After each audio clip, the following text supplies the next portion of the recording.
Hi అండి. నాకొక చిన్న ప్రాబ్లమ్ వచ్చిందండి. మీలో ఎవరికైనా ఈ సొల్యూషన్ దొరికితే నాకు కామెంట్స్ చేసి చెప్తారని చెప్తున్నాను. లాస్ట్ వరకు చూస్తే నేనేం చెప్తానో మీకు అర్థమవుతుంది. ముందుగా అయితే నేను వేసే ఈ మోడల్ ఏంటంటే, బుట్ట హ్యాండ్స్‌కి షార్ట్ హ్యాండ్స్ వచ్చేటప్పుడు అందరికీ అన్ని చీరలకి పెద్ద అంచులు ఇవ్వడు కదా!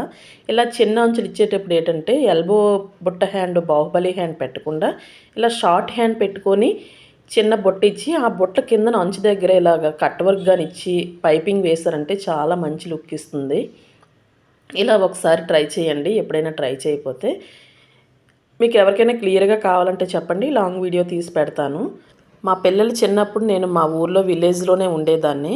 అప్పుడేంటంటే మా పిల్లలు ఎల్‌కేజీ, యూకేజీ చదువుతున్నప్పుడు వాళ్ళ స్కూలుకి దేబెట్టేసి, నేను ఖాళీగా ఎందుకు ఉండడం అనేసి 2, 3 ఆటోలు మారి మా ఊరు దగ్గరలో నెల్లిమర్ల దగ్గరికెళ్ళి 2, 3 ఆటోలు మారి మరీ ఒక 2 నెలలు, 3 నెలలు నేను స్టిచ్చింగ్ నేర్చుకున్నాను.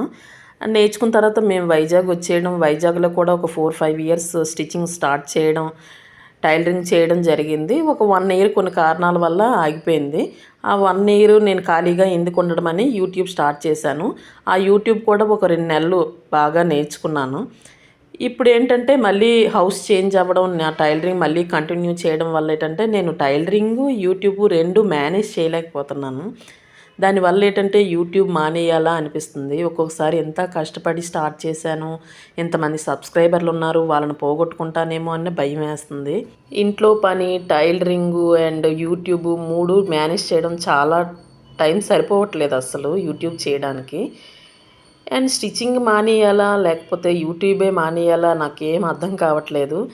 దీనికి ఆన్సర్ ఎవరికైనా తెలిస్తే నాకు కొంచెం సజెషన్ ఇవ్వగలరని చెప్తున్నాను. బాయ్.